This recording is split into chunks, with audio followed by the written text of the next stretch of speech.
Assalamualaikum warahmatullahi wabarakatuh. Bismillahirrahmanirrahim. Innal hamdalillah nahmaduhu wa nasta'inuhu wa natubu ilaih. Wa na'udzu billahi min shururi anfusina wa min sayyiati a'malina.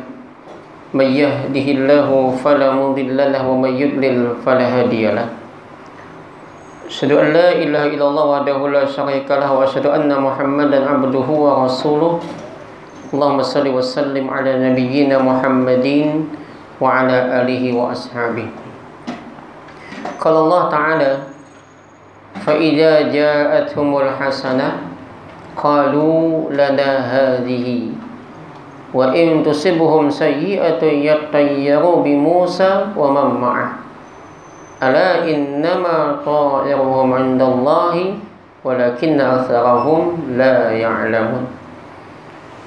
Surah Al-A'raf ayat 131.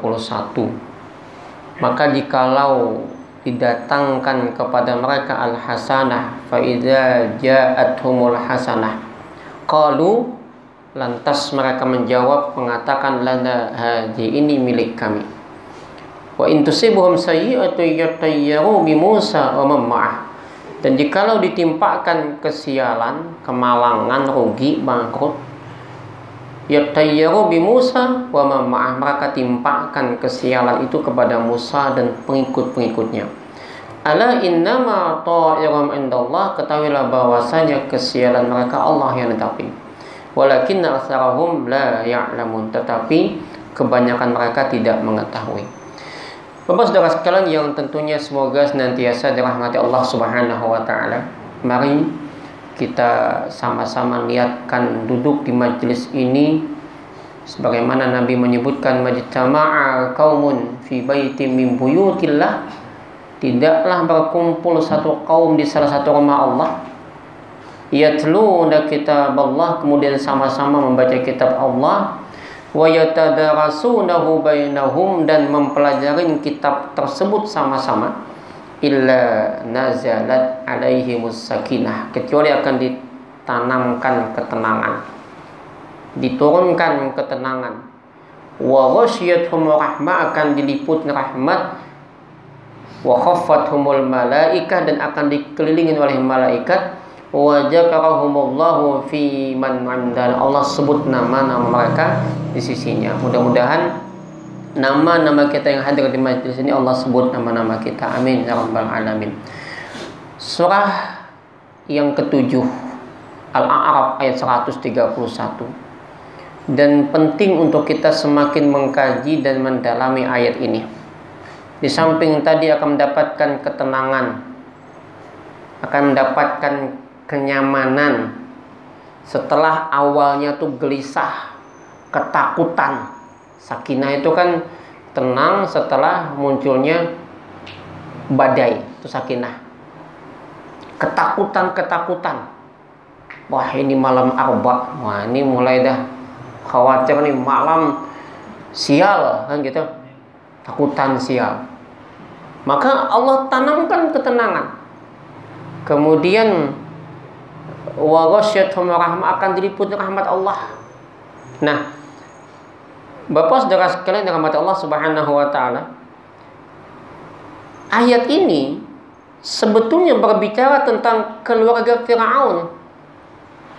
Kanu idza asabathumul hasanah, adalah keluarga Fir'aun itu jikalau ditimpakan kepada mereka al-hasanah, ay al-khusub was-sa'ah wal-afiyah, kejayaan, sukses, kelapangan, luas, sugih, kekuasaan, jabatan, segala macam, dan sehat. Ini kan biasanya gini, sugih, sukses, jabatan ada, pokoknya segala hal yang nyaman, nikmat lah semua. Lantas mereka mengatakan lana hadhi, ini ampun kami. Apa yang kita tangkap? Sifat sombong. Ainahnul jadiruna wal haqiqiyuna bi wa nahnu ahlu, kami itu berhak, kami layak, dan kami ampunnya. sifat sombong. Pertama, di ayat ini Allah ingatkan tentang keluarga Fir'aun yang sombong. Siapa mereka? Setiap zaman ke zaman, masa ke masa. Dan yang membuat kita sombong itu memang ini: sukses, sugih, jabatan, sehat, kealiman. Semua yang hebat-hebat itu yang kita sombong.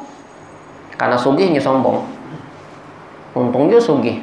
Miskin sombong banyak juga. Ada yang alim sombong, untung juga alim. Bungul sombong ada juga. Nah, maka itu, ini kesombongan ini ada setiap zaman ke zaman. Apa kata mereka? Nih, menepuk dada di semua lini, Pak. Kalau di instansi, kadang-kadang misalkan kita nih jadi kepala apa, lalu sukses instansi kita, lalu kalau kada aku. Coba zaman aku bahari kayak Pak. Wah, ini nih sifat sombong. Setelah berganti misalnya menyalahkan yang lain.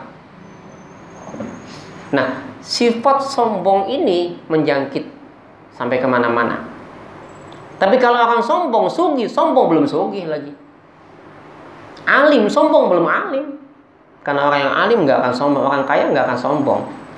Nah, Bapak saudara sekalian rahmat Allah Subhanahu wa Ta'ala, di toko misalnya lagi rame jualan, bosnya aja kada unda, nah strategi jualan sombong. Nah, sifat sombong ini dari zaman ke zaman ada. Sifat menepuk dada. Dan kesombongan ini biasanya ada pada mereka yang punya kejayaan, kesuksesan, kekayaan tadi.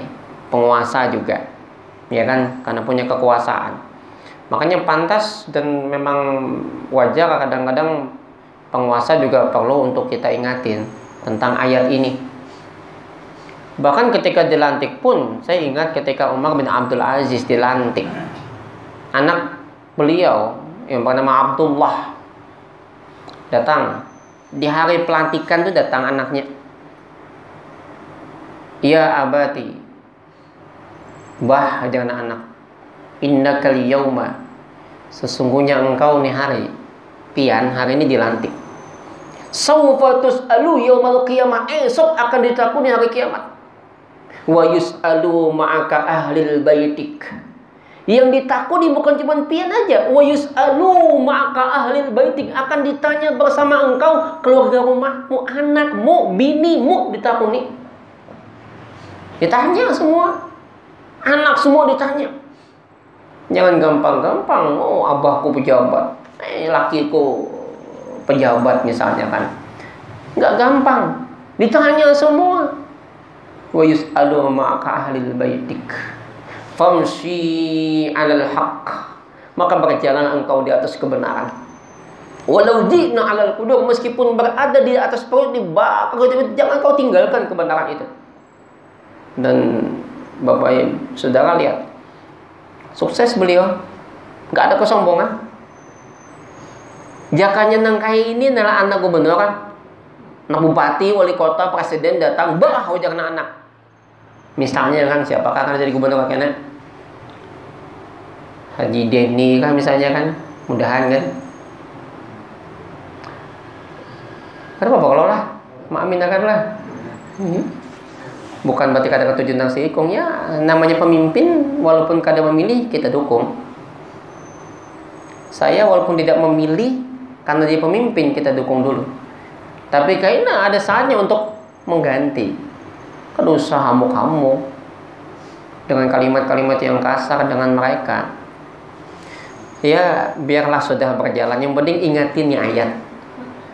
Nah, jakanya nang kayak ini anak gubernur, wali kota, bupati, bah Habian bisa menyumpah nang kuitan nyawa nih awak halus masih bingusan wadi menyunda tuh gubernur kita mau ada kuitan anak nang itu memadahi. Tapi Umar bin Abdul Aziz tidak. Alhamdulillahilladzi, segala puji bagi Dia Allah yang telah menjadikan ja'ala ahlil baitik, yang telah menjadikan keluarga rumahku ini menyudzakiruni, orang yang mengatakan aku. Bersyukur na abah, anak mengatakan. Dan beliau program pertama Sidin adalah ketika dilantik itu, pidatonya pertama, siapa yang dahulu pernah haknya diambil, lapor lawan aku. Terkajut bubuhan penasehatnya, terkajut bubuhan majelis ulamanya ini kan terkajut. Iya Amirul Mukminin, wahai pemimpin, nang salah tuh lain pian.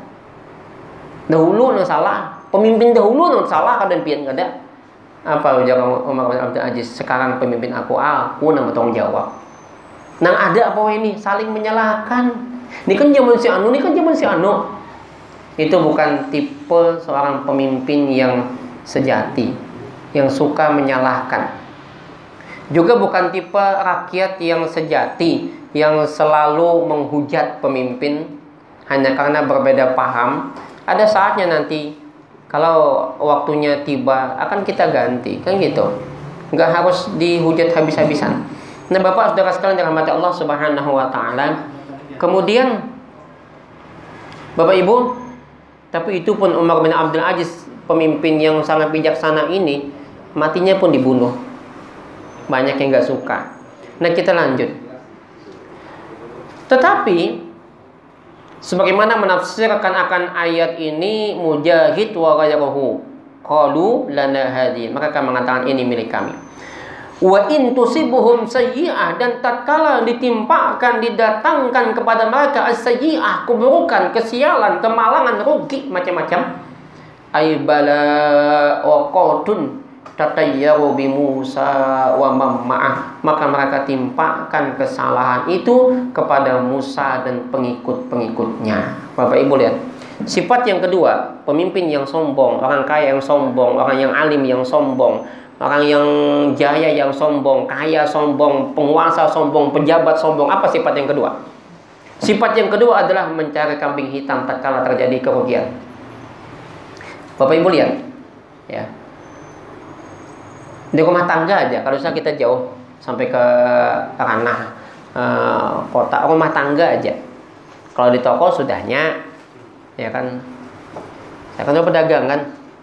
Lagi rugi bangkrut, atau misalnya lagi apa pilot macam-macam, nah disalahkan kan buah nyawa juga kalau bisa berjualan, nah buah salahkan. Sama di rumah tangga, lagi jaya sukses rumah tangga, ujana laki ini jaka kada unda nang bercari usaha, kada mungkin kau ke rumah mobil segalaan, ujar karena laki, kada ingat laki bahwa rumah tangga itu berdua. Coba sorangan kau lah mula anak. Lah kau ya kalau ini lagi anak tuh pintar, siapa dulu abahnya? Kan mama ingat. Bilanya lagi anak tuh nakal, mamanya juga pak, mamanya disalahkan. Coba pian sekali-kali sukses lelakian bukan karena ini aja, bebinian juga di belakangnya. Besukan tuh nalah ibu-ibu gimana lah. Tersalah mulakan kopi manis timbul tak ambil uyah. Tersambur pian. Nah laki juga bila minta kopi itu buku ciak, maunya minta kopi bang. Nangangan bini ini takutan gugup. Ma ambil gula, tak ambil uyah. Ini yang kayak ini kisahnya nang bini ini hendak membunguli samut. Gula itu nah ditulisi uyah. Ini gula ditulisi uyah. Ini uyah ditulisi gula. Tujuan nang bini ini bagus, niatnya itu bagus. Supaya samut nih tak salah mengambil. Kan ini gula pada uyah. Diambil oleh samut gula tadi berasa uyah kan mau lagi jadi tang. Itu tujuan si bini. Nah ingat aja, cuman pas dimamai kada ingat. Lihat gula diambil gula pada uyah. Kayak pakai menyumpah laki. Itu sampai ke kantor hamok tuh. Makanya kadang bila ada pejabat bermamai-mamai, bisa jadi di rumahnya tembakan uyah. Kita minum banyak uyah atau kan gitu bisa jadi. Coba kalau kada bini. Bukankah Nabi juga pernah mengatakan istri itu ada yang membawa berkah dan ada yang membawa sial. Ini ada 3. Ketika Nabi berbicara 3 hal yang membawa keberkahan, kebahagiaan, dan 3 hal yang membawa kesialan, Maka Ibnu Qayyim rahimahullahu taala menyebutkan ikhbaruhu sallallahu alaihi wasallam, kabarnya Nabi, hadis atau kabar daripada Nabi SAW tersebut, bisya'un fi hadhihi thalatha, tentang kesialan pada tiga hal ini, laisa fihi isbatu tayyarah, bukan berarti menetapkan tatayyur atau tayyarah, bukan. Kenapa bukan? Nabi ini memandahkan ada tiga nang maulah bahagia, tiga nang maulah sengsara tu. Nang pertama jangan Nabi fil mar'ah, bebinian. Yang kedua fidabah, kendaraan, wadar dan rumah. Ini sesuatu yang kita bisa melihat untuk jaga-jaga. Tujuannya tuh jaga-jaga. Contoh, bebinian yang membawa berkah tuh nang mana? Kalau kita lihat, kalau supaya memilih bini itu berhati-hati. Ini nang belum kawin mana nih? Nang mana? Nang tua-tua belum kawin juga 2 kali. Double penghulu di sini. Jadi negara ini tujuan Nabi. Apa kata Nabi? Perempuan yang solehah, yang disebutkan al-mar'atu solehah itu, perempuan yang solehah itu, yang perhiasan dunia itu yang pertama adalah idza taraha ta'jibuka, ketika kau memandang dia nyaman, kagum. Bukan masalah bungas kada bungasnya. Ada jadi kada penting bungas kada bungas, biar bungas. Muhana kada kacak bidawang merangut.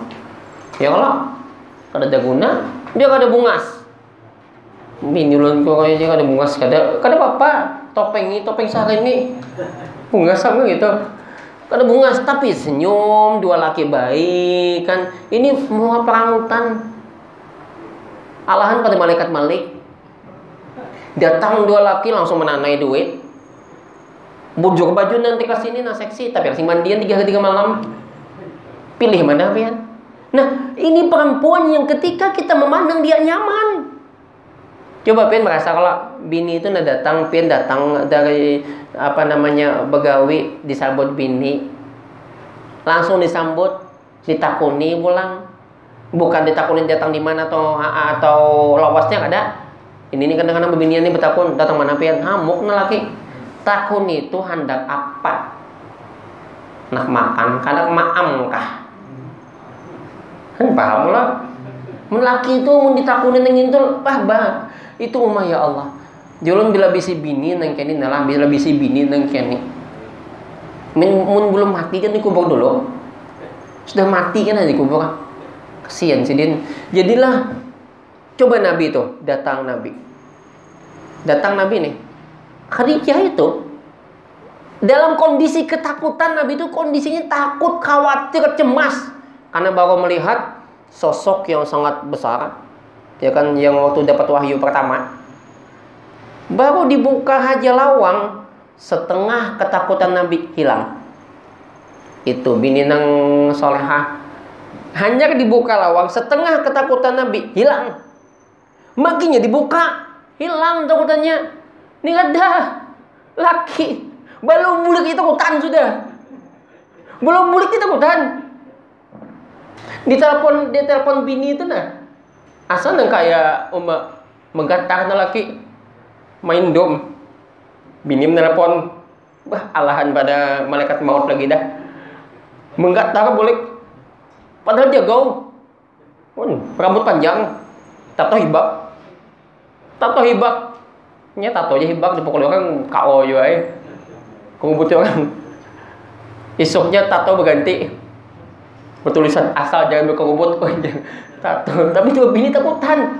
Dan ini ketika ini kadang-kadang laki datang tasnya aja lagi. Nah, ini tanda nih. Jadi ada orang nanya, "Ustaz kayak bagaimana bini nang soleh atau lihati bila pian membuka lawang laki masih ada di muka, soleh atau pian.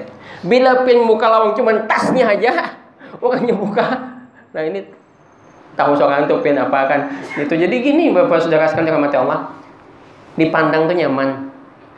Yang kedua, ija amaraha, ketika kau perintahkan dia taat, kayaknya taat. Diperintahkan laki itu taat. Ding ulahkan pang banyu lakas. Ini kada ulahkan pang banyu, ulah pang sorang ada joko tangan ngan kayak itu bini.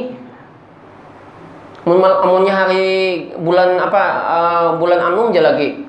Pina baik-baik pas di bulan Tuha, ulah kan sorangan ada ci tangan bisi. Ini nyaman lah bisi bini nang gitu. Nang ketiga pula idza ghibta bila engkau kadeda, pian kadeda.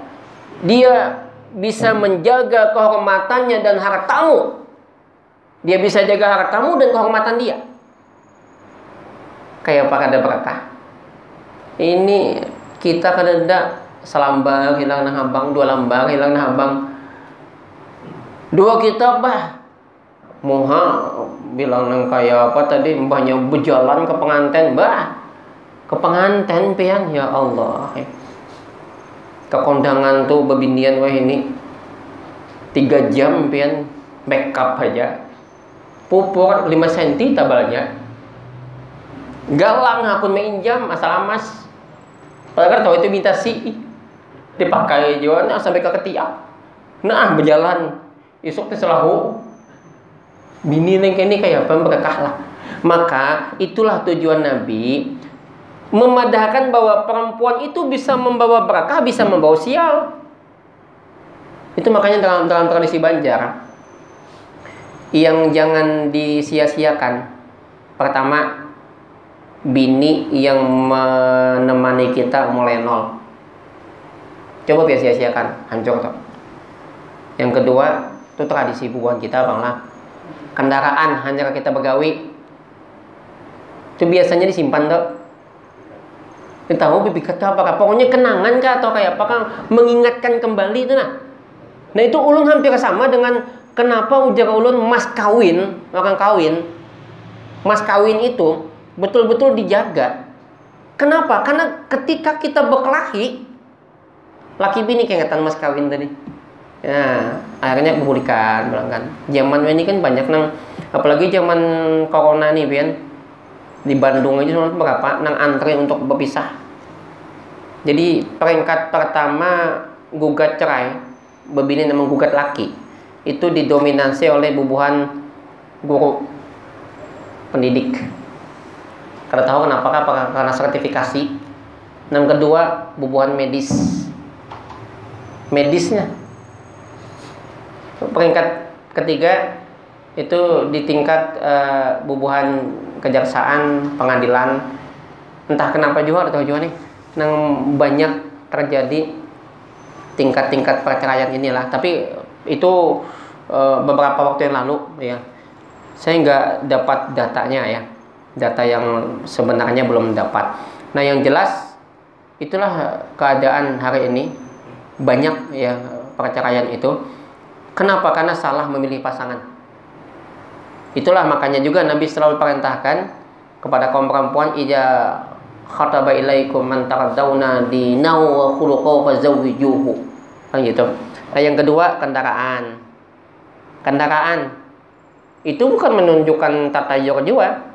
Kendaraan nang untung tuh nang mana? Nang bila kita starter tuh langsung hidup, jalan, laju, kamu balap, itu berarti buntung tuh. Nang sial, ditinjak, berhimbat, berjam-jam tuh hidup, begawi pian terbengkalai, kada sial lah gitu. Bebaya berkendaraan berjalan, laju bukan apa bersepeda. Laju kok berjalan daripada seorang mogok pun tengah jalan. Artinya apa? Ganti kendaraannya kan gitu. Yang ketiga rumah. Nah ini nanti kan kita bahas sampai sana. Kita masih ayat ini. Nah Bapak Saudara sekalian dirahmati Allah Subhanahu wa taala, maka ketika ditimpakan kesialan, rugi macam-macam. Kalau di rumah tangga tadi laki no jaga kada undang. Tapi ketika ditimpakan kesialan, misalkan anak digugur, tak tergugur kan, laki langsung menyalahkan bini, nyawa kalau bisa kamu jaga anak. Nah ini berarti tapa laki Fir'aun, bisi laki yang ketujuh menyalahkan. Padahal istri juga capeknya bukan main, letihnya bukan main. Dia udah merawat suaminya, merawat anak-anaknya, udah masakin, udah nyuciin, udah menggosokin pakaiannya, udah jumurin dan sebagainya. Tiba-tiba lengah anaknya jatuh, nah disalahkan bini. Ini berarti lakinya Fir'aun. Ini yang ketujuh menyalahkan. Tapi kadang-kadang bebinian pun menyalahkan lagi ke siapa? Ke anaknya. Wah nih, sudah anak gugur disalahkan pulang. Nah makanya ini sifat selalu ada. Kalau di instansi sudahnya laginya untung Pertamina diam. Jika ada undang. Pasnya rugi, wah ini kesalahan si A, ini kesalahan si B. Itu termasuk ya yang suka mencari kambing hitam atau yang suka menepuk dada. Zaman saya dulu tidak seperti ini, rusaknya. Oh itu kan. Terus yang sekarang juga itu kan zaman dulu ini segala macam. Kacau Pak. Kalau pemimpin seperti itu nggak pantas jadi pemimpin yang hanya sekedar menyalahkan. Dan rakyat juga ketika kita melakukan pengerusakan itu memperbaiki duit kita juga. Dan ada mobil polisi yang dihancur, ada gedung ini dihancur misalnya macam-macam. Itu yang memperbaiki kita juga duitnya. Bukan mereka. Mereka apa ada? DPR setelah catok palu makan-makan nang menghadapi polisi. Iyalah. Ada hanya turun kita dah. Maka kalau gitu gimana caranya ganti kayaknya? Selesai. Tapi B-nya itu anggota dewan ini turun ke jalan itu hanya waktu minta suara, minta coblos datang toh. Tapi pasnya sudah dicoblos, kemudian catok palu, undang-undang nah hanya nih, diam di dalam baik kedua ini menghadapi. Coba gentle tulah anggota dewan turun hadapi rakyat, jangan sampai bahan curangnya gitu. Dengan gentle telah kalau memang undang-undang itu bagus jelaskan. Ya kan, karena kita juga positive thinking. Saya melihat undang-undang itu juga ada positif ada negatifnya. Ya kan? Yang kayak kerjaan dibayar per jam supaya kita enggak lagi pemalas dan nanti akan merambah ke PNS itu bagus. Supaya PNS kadang-kadang kan juga ini jadi kerjanya itu per jam, dihitung per jam. Itu juga agak bagus. Kemudian pesangon dan sebagainya. Kemudian investor asing enggak lagi lari. Itu ada nilai positif, tapi juga ada nilai-nilai yang negatif. Nah ini harus diperbaikin. Gimana caranya ya? Mereka turun hadapin rakyat, dialog. Jangan sampai muncul ditunggangin oleh kelompok-kelompok tertentu. Nah, makanya Bapak saudara sekalian rahmat Allah Subhanahu wa taala, alangkah baiknya ayat ini dibaca oleh pemimpin-pemimpin kita itu. Ayat ini. Kalau mereka hanya duduk di belakang, tidak turun berarti sombong. Kan gitu. Kalau gentle mereka dengan apa yang telah mereka putuskan turun, jelaskan. Jangan sampai terjadi kekacauan. Nah, Bapak saudara sekalian rahmat Allah Subhanahu wa taala. Lalu ketika itulah kemudian Allah membantah ketika mereka salahkan dan sialkan Nabi Musa. Apa kata Allah? Ala innama ta'irum andallah, ketahuilah bahwasanya kesialan mereka Allah yang menetapkan. Ibnu Abbas berkata bahwa kesialan mereka ta'iruhum ma qada alaihim wa qaddara lahum, sesuatu yang telah ditetapkan dan ditakdirkan atas mereka. Tetapi diawali dengan bikufrihim wa tukadzibihim bi ayatihi wa rusulih, bahwa kesialan itu Allah yang menetapkan, namun yang merintis mereka dengan sebab mereka itu kufur dan mendustakan ayat Allah. Jangan kemudiannya untung sial itu Tuhan berkata, tidak, Allah menetapkan, tapi yang membuat itu semua kita, merintisnya kita. Hati-hati dengan dosa, karena kata Ali bin Abi Thalib, dosa itu membawa tabi'ah, membawa kesialan. Yang membuat sialnya kita itu adalah kita yang membuat, karena kita ingkar, kita kufur, dan kita dusta kepada ayat-ayat Allah. Walakinna aktsarahum la ya'lamun, tetapi kebanyakan mereka tidak mengetahui. Jadi amun dipadakan Tuhan nang maulah kita sial, seolah itu negatif. Betul Tuhan yang membuat kita sial dengan sebab kita yang merintisnya. Kita yang telah melakukan dosa. Walakinna aktsarahum la ya'lamun, tetapi kebanyakan mereka tidak tahu. Ai anna aktsarahum juhalun la yadirun, kebanyakan mereka itu jahil. Jahil itu bukan bungul. Abu Jahal itu bukan bodoh. Beliau adalah Abul Hakam, orang yang paling cerdas, bijaksana. Dikatakan Abu Jahal itu ketika peristiwa mengendap-endap di samping rumah Nabi, mendengar pembacaan Nabi membaca Quran, kemudian dia terpana dengan bacaan Quran Nabi, tahu Nabi itu benar, tapi tidak mengikuti kebenaran Nabi Muhammad, itu yang dikatakan jahil. Ya. Jadi kalau otaknya Abu Jahal itu cerdas, makanya dia mau mengendap-endap. Kita setumat aja mengaji udah ngantuk, dia enggak. Dia tahu itu kebenaran, dia mengendap-endap selama tiga malam. Ya, bersama 2 orang temannya yang sama-sama nggak tahu juga.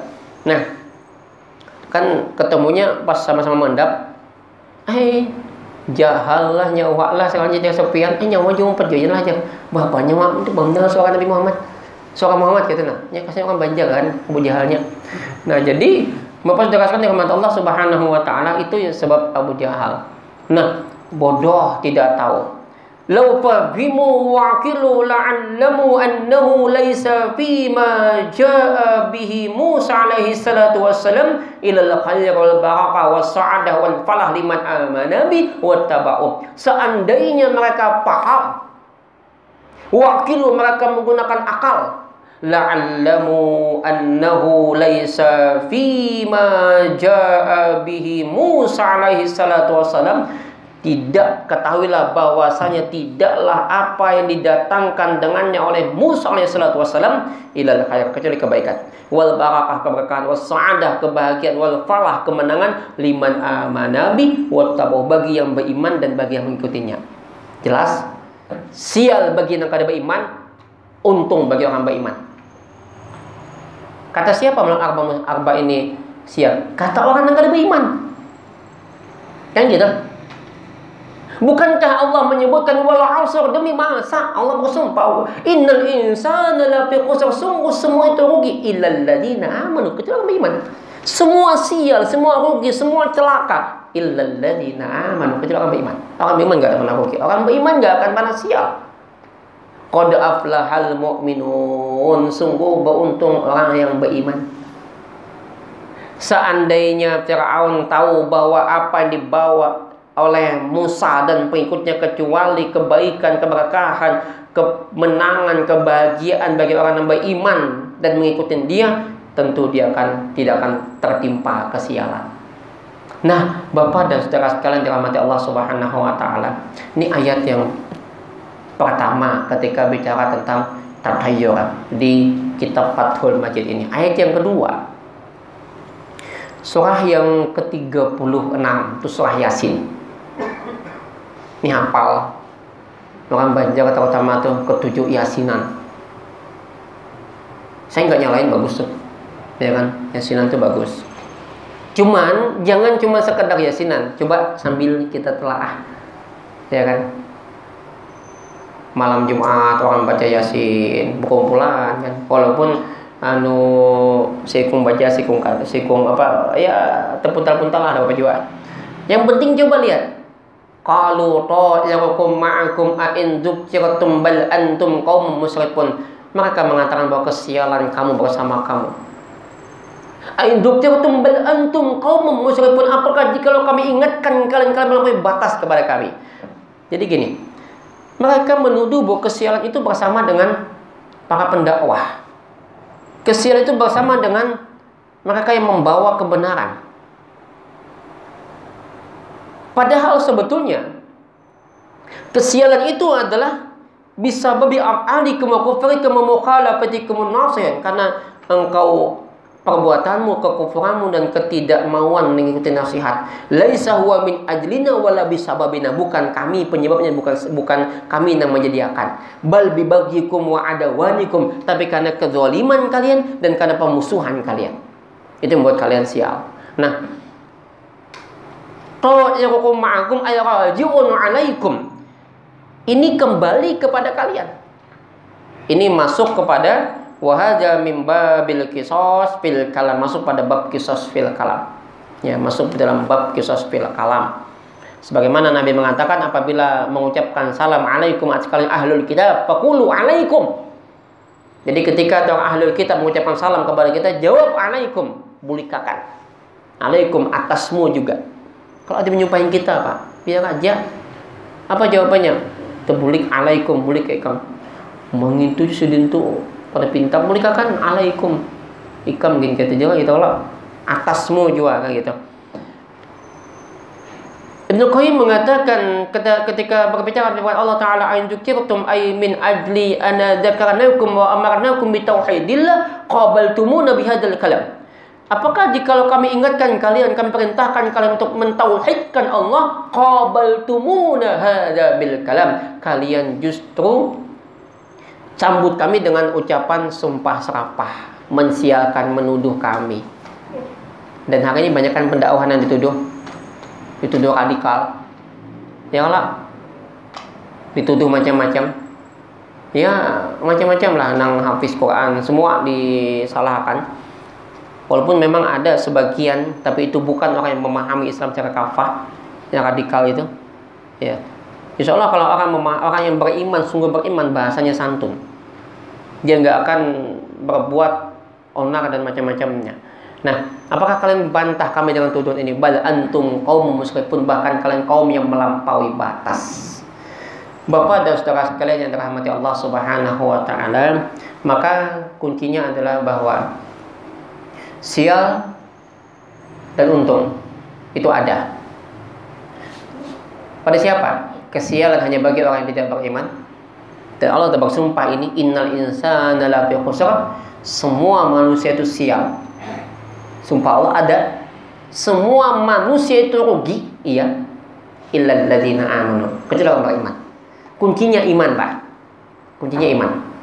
Adapun kemudian ketika berbicara tentang hadis la adwa wala tiarah wala hamah wala safara, zada muslim wala naw wala gul.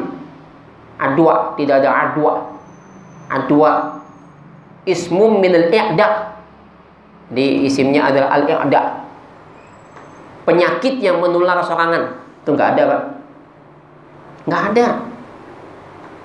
Iya, penyakit nggak ada yang menular sorangan, itu Tuhan yang tentukan. Kalian pernah lihat ada orang yang apik, dia tutup nih, ya kan, ambil duit aja basuh dulu semprot, kena. Orang gila, coba cari orang gila di sana, pemulung, nggak kena. Apa sebetulnya? Yang jelas pertama Allah netapin. Makanya mohon maaf, saya tidak menghwal anjuran pemerintah untuk berjarak dalam sholat. Silakan, tapi tuntung itu juga jarak juga, jangan berparakan juga masih. Saya walaupun begitu, alangkah indahnya tetap istau, luruskan sholat. Topian berjarak adalah wastorena bersampukan juga. Kemarin Jumat, ketika ditutup semua masjid, ada masjid yang mengadakan zuhur, jumlahnya banyak. Saya keliling-keliling, ada yang masjid ditutup tapi orangnya sholat Jumat, bagus. Tapi ada yang membuka tapi sholat zuhur, bodoh. Kenapa enggak sholat Jumat? Tuh, ya gimana? Saya kadang enggak kepikir habis. Kalau Jumatan, kalau di masjid itu ya Jumatan lah, ya kan? Nah jadi saya nggak menghwal persoalan yang ini, tapi sholat nggak lama kok, ya kan? Insya Allah. Nah secara ilmiah, kenapa orang gila kadang kena? Kenapa pemulung kadang kena? Begini Pak, Dr. Tirta menjelaskan gini. Kenapa yang paling banyak kena itu orang kaya? Jadi gini, di badan kita ini udah ada persiapan pasukan yang ketika datang musuh virus tadi, dia langsung menghadang. Nah, mereka pemulung, orang miskin yang makan biasa kada higienis, yang biasa kena pilek, influenza macam-macam, itu udah di pasukan udah siap. Sedangkan mereka yang biasa makan makanan yang jaga-jaga yang higienis, kemudian mereka yang kaya, yang tidak pernah terkena virus apa-apa, itu pasukannya belum siap, sehingga mudah kena. Sedangkan orang yang kena influenza, pilek dan sering itu biasanya setiap ada musuh yang sedikit dia udah siap. Kenapa? Udah terbiasa. Sehingga penjelasan Dr. Tirta saya lihat di YouTube itu, kata beliau, orang yang sering kena pilek dan influenza, dia nggak akan kena COVID. Itu coba buka YouTube. Dokter Tirta menjelaskan dia nggak akan kena COVID. Dan banyak COVID bayaran juga banyak. Pian kalau misalnya hendak berobat ke rumah sakit, kada duit pian kada ada nih, hendak berobat, bukan aja COVID. Iyalah positif gratis, negatif bayar. Aku nanya pian, positif. Ini ada apa? Saya khawatir menjelang pilkada kayaknya jumlah COVID ini bertambah banyak. Kenapa? Dananya banyak. Hati-hati dengan permainan calon-calon pemimpin pilkada nanti. Nah, undang-undang yang ada Cipta Kerja ini itu pun membatasi pemimpin daerah untuk mengambil karena satu pintu kan. Yang hamuk juga sebetulnya adalah gubernur, wali kota, bupati dengan undang-undang ini. Di sisi lain juga, ya makanya saya nggak langsung termakan hoax. Ketika langsung bereaksi, saya baca dulu. Walaupun di sisi lain ada isu yang puan mematikan, Allah alam, kita nggak berani nuduh dulu. Tapi yang jelas, sebelum kita bertindak apa-apa, baca dulu semua. Dibaca dulu ya, jangan sampai terjadi tindakan anarkis ya. Baik Bapak saudara sekalian rahmat Allah Subhanahu wa taala, barangkali ini yang saya sampaikan, insyaallah nanti akan kita lanjutkan. Ini baru sampai A2. Belum kita bicara tentang tugas kita sebagai manusia, kenapa harus pakai ini, kenapa harus menjaga physical distancing, itu ikhtiar. Tapi ada pun saat kita kena, itu bukan karena penyakitnya, tetapi karena Allah yang netapin semua. Ikhtiar kita berjaga-jaga. Ada api jangan disentuh. Tapi kalau kita kena api, berarti Allah netapin. Kalau kita nggak bisa berenang, jangan loncat ke banyu. Tapi kalau kita tercampur ke banyu, Allah yang netapin. Jadi usaha kita adalah ikhtiar. Jangan mentang-mentang Tuhan menetapkan mau bertajun ke banyu, pada bukunya kalau bisa. Maka jaga-jaga diri, ikhtiar itu penting. Kali ini saya sampaikan, kita tutup dengan doa kafaratul majlis. Subhanakallahumma bihamdika asyhadu an la ilaha illa anta astaghfiruka wa atubu ilaik. Hasbunallah wa ni'mal wakil. Assalamualaikum warahmatullahi wabarakatuh.